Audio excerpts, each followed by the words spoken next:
언제부턴가 말씀 응답송으로 주기도 문송을 했습니다. 바로 오늘을 위해서, 오늘부터 이어지는 주기도문 강해를 위해서 그렇게 하였습니다. 우리 찬양대가 또 오늘부터 주기도문 강해를 한다는 것을 알고 오늘 주기도문송을 이렇게 준비해 주셨는데 감사합니다.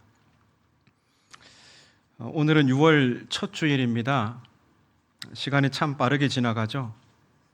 이러다 보면 어느새 한 해의 마지막 달을 맞이하게 될 겁니다. 그래도 여느 때와 같이 올 여름도 길 것 같습니다. 이제 곧 장마가 시작될 것이고, 장마가 시작되면 무더위가 기승할 것입니다.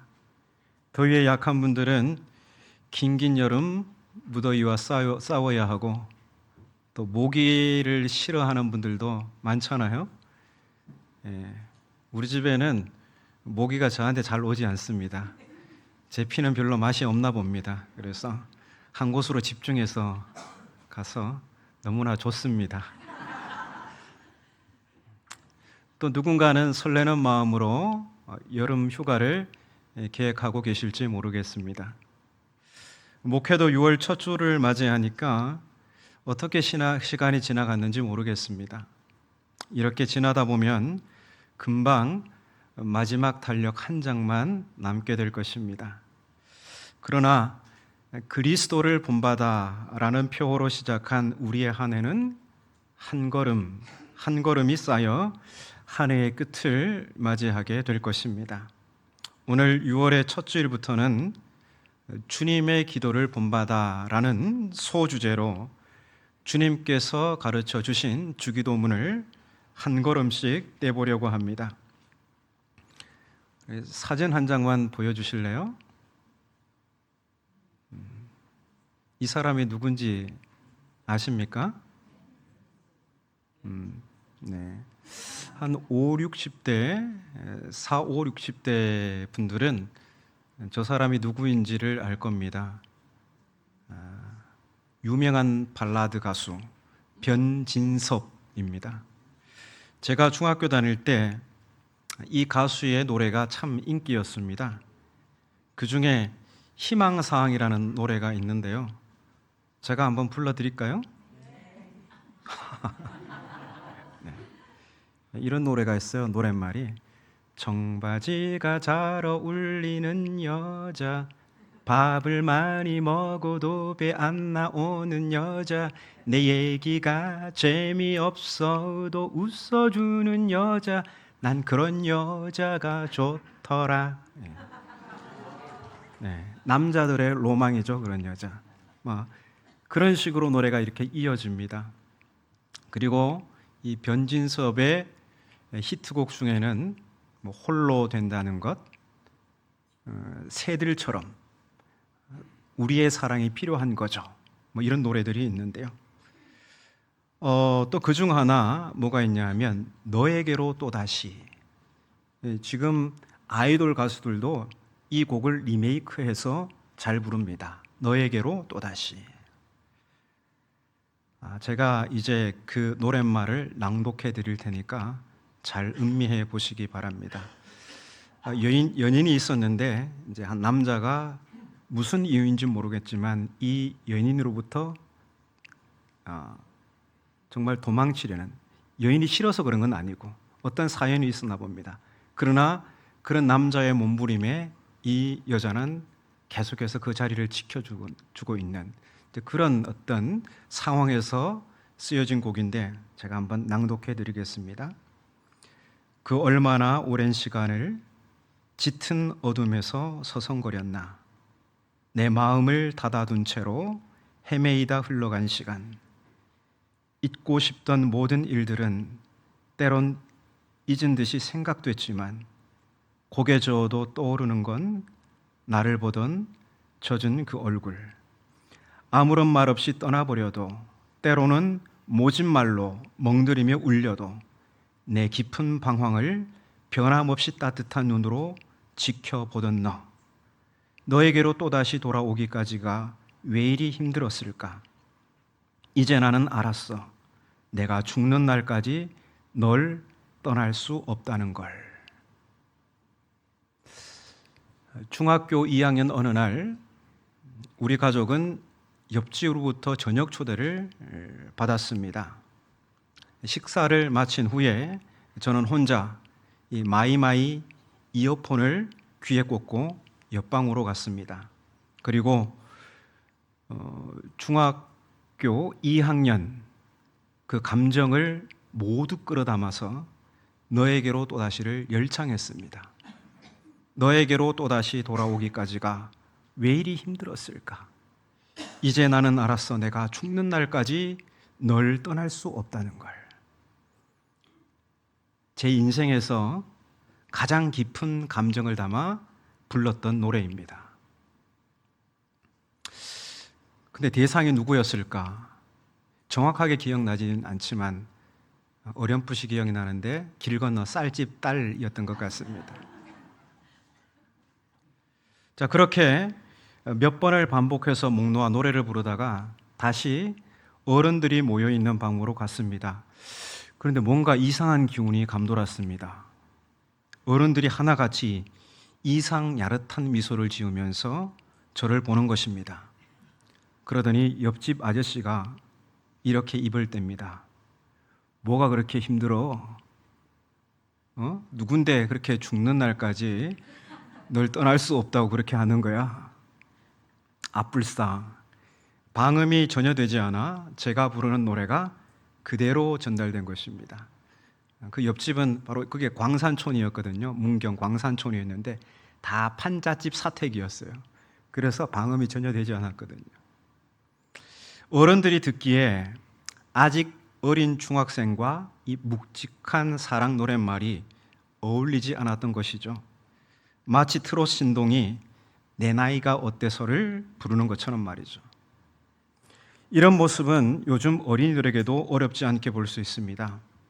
아이돌 가수가 부르는 노랫말이 아직 어린 아이들에게 어울리지 않는데도 아이들은 그 노랫말이 무슨 의미인지 정확히 모르지만 그러나 열심히 따라 부르고 막 춤도 얼마나 열심히 추는지 모릅니다. 제가 이 이야기를 하는 이유가 있겠죠? 전에 쓸데없는 말을 하는 건 아니겠죠. 주기도문이 바로 우리에게 그렇다는 겁니다. 주기도문은 주로 새벽 기도회를 마칠 때, 당회나 재직회를 마칠 때, 또 기관이나 부서 모임을 마칠 때 합니다. 마치 모임의 끝을 알리는 알람 기능으로 사용되는 것 같습니다. 그런데 이 평범하기 그지없는, 어떻게 보면 내용에 대한 의미 없이 거의 주문처럼 해치우는 이 주기도문이 실은 얼마나 혁명적이고 위험천만한 의미를 내포하고 있는지 주목하는 그리스도인은 거의 없습니다. 그래서 주기도문으로 기도하는 우리와 주기도문의 내용은 마치 중학생이 복잡한 사랑 이야기를 노래하듯 트롯 신동이 내 나이가 어때서를 부르는 것처럼 부자연스럽다는 생각을 떨칠 수가 없습니다. 그래서 우리의 목표는 주기도문으로 기도하기를 배우고 실천하면서 주기도문과 우리가 조금씩 어우러져 가는 것입니다. 다시 말해 우리가 기도하는 대로 그런 그리스도인으로 되어 가는 것입니다. 오늘 본문은 예수께서 한 곳에서 기도하기를 마치셨다는 보도로 시작하죠. 예수께서 한 곳에서 기도하시고 마치심에. 예수님은 기도하는 분이셨습니다. 예수님은 하나님의 아들이셨음에도 불구하고 우리 가운데 계실 때 규칙적으로 지속적인 기도의 습관을 실천하셨습니다. 여느 때와 같이 예수께서 기도하시고 마치셨을 때 제자 중 한 사람이 예수님께 간곡하게 요청합니다. 주여, 요한이 자기 제자들에게 기도를 가르친 것과 같이 우리에게도 가르쳐 주옵소서. 여러분, 제자들이 왜 이런 부탁을 했을까요? 그들이 기도할 줄 몰라서일까요? 아니요. 그들은 이미 기도하는 사람들이었습니다. 유대인으로서 어려서부터 하루에 3번 정해진 시간에 기도하는 훈련을 받은 사람들입니다. 그런데 왜 굳이 기도를 다시 배우려 했을까요? 그것은 예수님의 기도가 유대인들의 기도와 달랐기 때문입니다. 예수님은 새벽마다 또 중요한 순간마다 한적한 곳으로 가셔서 하나님과 깊은 대화를 나누셨습니다. 기도를 마치고 내려오시는 예수님의 얼굴에는 세상이 줄 수 없는 평안과 권능이 흘러넘쳤습니다. 제자들은 깨달았죠. 아, 예수님의 기도가 진짜 기도구나.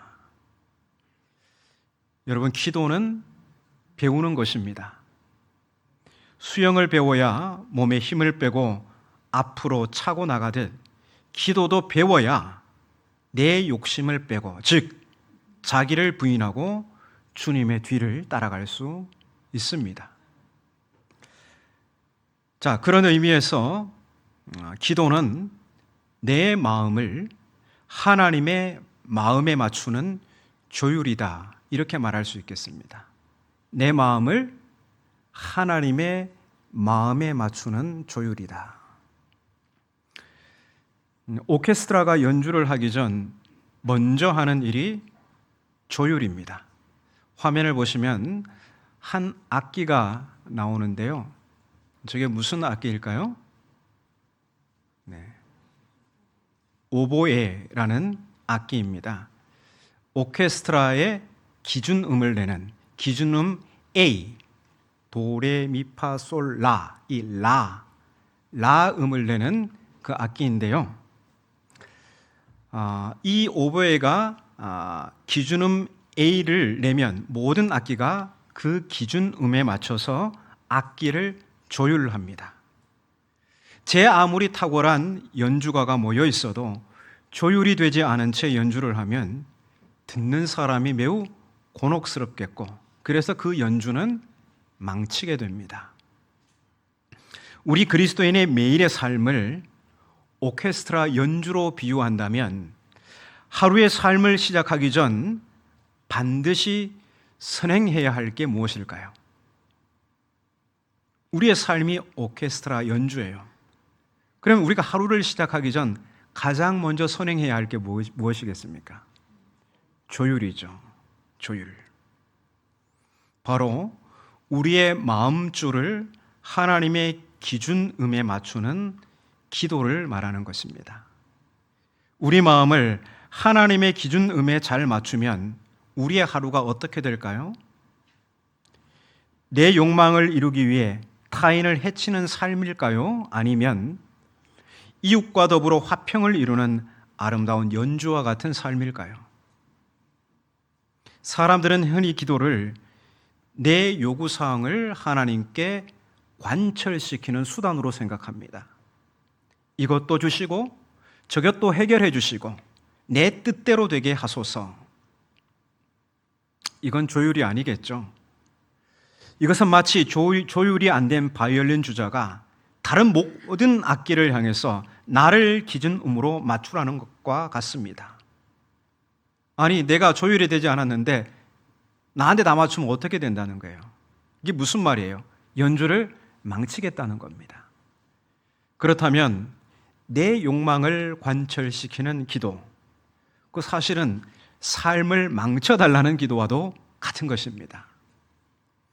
주님을 따르는 제자는 하나님, 지금 제 마음이 너무나 팽팽해져서 날카로운 소리를 내고 있습니다. 조금 느슨하게 해주십시오. 반대로 주님, 제 신앙이 지금 너무 느슨해져서 둔탁한 소리를 냅니다. 다시 조여주십시오. 이렇게 요청하는 것이죠. 이렇게 기도하고 응답받는 하루의 삶이 어떨까요? 그래야 주님을 따르는 삶을 살 수가 있습니다. 기도를 통해 자기 부인과 자기 십자가를 지는 조율이 있어야 우리는 오늘 하루도 주님을 따라가는 삶을 살아갈 수 있다는 것입니다. 그래서 주님은 말씀하셨죠. 아무든지 나를 따라오려거든 자기를 부인하고 날마다 제 십자가를 지고 나를 따를 것이니라. 자, 또 한 가지 우리가 생각해야 할 것은 기도는 주님으로부터 배워야 한다는 것입니다. 어르신들, 손주들 참 예쁘죠? 손주가 와서 할아버지, 할머니, 저 이거 사주세요 하면 뭐든 못 사주겠습니까? 그런데 건강에 해로운 불량식품을 이것저것 움켜쥐고서 사달라고 떼쓰면 어떻게 하실 겁니까? 안 사주겠죠. 왜요? 돈이 없어서요? 돈이 아까워서요? 아닙니다. 사랑하기 때문에, 불량식품을 많이 먹으면 탈나기 때문에, 그걸 알기 때문에 사주지 않는 것이죠. 오히려 비싸도 건강에 좋은 걸 사주고 싶은 게 할아버지 할머니의 마음입니다. 우리 하나님도 그러시겠죠. 지구상에 그리스도인이 참 많은데 만약 그 모든 그리스도인이 구하는 대로 다 응답받았다면 세상은 어떻게 되었을까요? 세상은 지금보다 잘 되었을까요? 아니면 벌써 멸망했을까요? 내가 미운 사람을 벌해달라는 기도, 나를 남보다 잘 되게 해달라는 이런 경쟁적인 기도들이 다 응답받았다면 어떻게 됐을까요? 아마도 세상은 무법천지가 되었을 것입니다. 혹시 우리 중에 오랫동안 기도하는데 응답이 없어서 서운한 분이 계십니까? 다른 사람의 기도는 다 들어주는 것 같은데 내 기도만 들어주지 않는 것 같아서 속상한 분이 있으십니까? 무응답이 가장 큰 응답일 수 있습니다. 하나님의 거절은 우리의 요구가 독이 때문입니다. 그래서 거절하심도 감사라는 찬양의 가사가 있지 않습니까?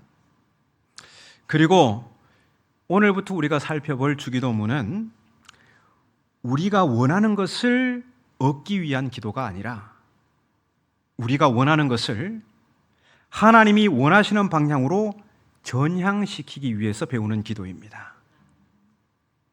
그런 의미에서 주기도문은 매우 위험한 기도입니다. 주기도문은 우리의 자연적인 성향과 충돌합니다. 그래서 주기도문을 배우는 것은 불편할 수 있습니다. 마치 잘못 습관이 든 수영 자세를 고치기 위해서 강사에게 교정을 받는 과정처럼 적지 않은 불편함과 저항이 생길지도 모릅니다. 그러나 그러한 어려움을 감수하고 이겨냈을 때 비로소 새로운 세계에 눈을 뜨게 되는 것입니다. 예수께서 세상에 계실 때 세상은 예수님을 매우 특이한 인물로 보셨습니다. 그래서 예수님의 제자로 산다는 것은 특이한 존재로 살겠다는 결단입니다. 그리스도인은 주기도문을 삶으로 살아낼 때 예수를 닮은 특이한 존재로 빚어지게 됩니다. 만일 우리가 특이한 존재가 되고 싶지 않다면 지금처럼 주문을 외우듯 주기도문을 하든지 아니면 이 기도를 드리지 말아야 합니다.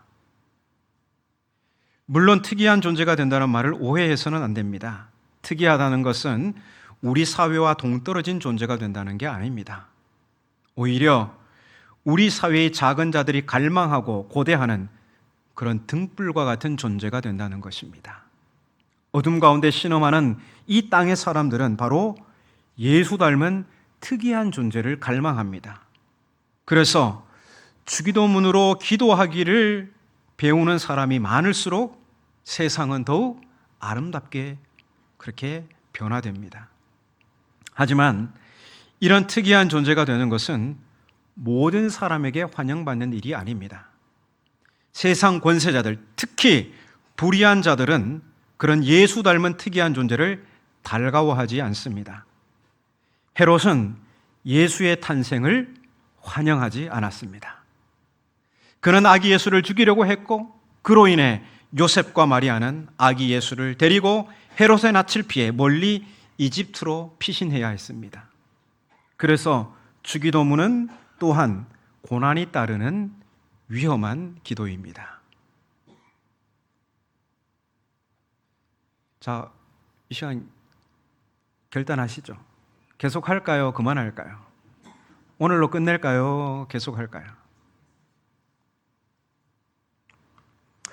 우리가 너희는 기도할 때에 이렇게 하라고 하신 예수님의 명령에 순종하다 보면 우리의 삶은 우리의 자연적 성향을 거슬러 하나님을 향해 전향하게 되고 우리는 우리가 기도하는 대로 그런 그리스도인이 됩니다. 하나님을 향해 우리 삶을 전향시키는 일은 결코 자연적으로 일어나는 게 아닙니다. 주기도문을 배우고 그렇게 반복적으로 기도하면서 실천하면서 우리는 하나님을 향해 방향 지어진 삶을 살 수 있습니다. 그래서 주기도문으로 기도하기를 배운다는 것은 우리가 하나님 나라의 의롭고 합당한 지체로 형성될 것을 기대하는 것입니다. 이것은 우리가 다른 사람보다 더 나은 사람이 될 거라는 기대가 아닙니다. 우리가 주기도문으로 기도하기를 배운다고 해서 우리가 다른 사람보다 더 나은 사람이 되는 것은 아닙니다. 적어도 우리 사회에서 통용되는 더 낫다는 말의 의미로 볼 때 그렇습니다. 우리가 주기도문으로 기도하기를 배우면 그리스도인이 됩니다.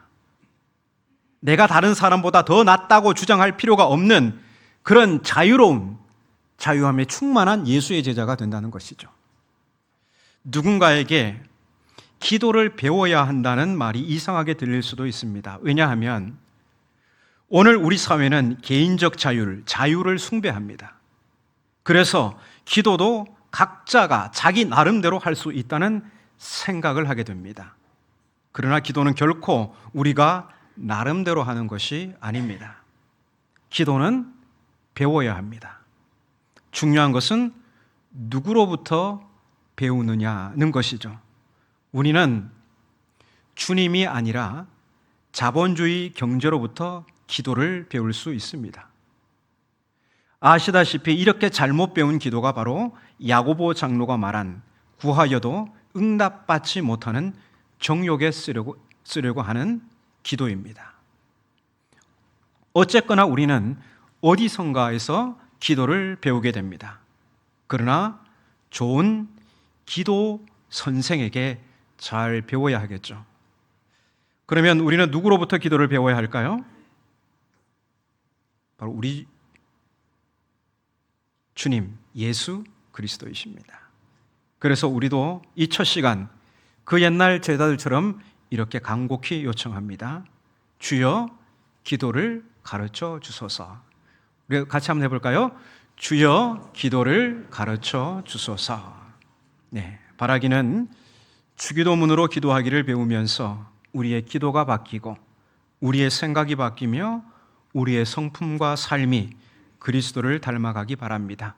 그래서 우리 모두가 어둠 가운데 있는 세상에 빛을 비추는 예수님의 참 제자가 될 수 있기를 주님의 이름으로 축원합니다.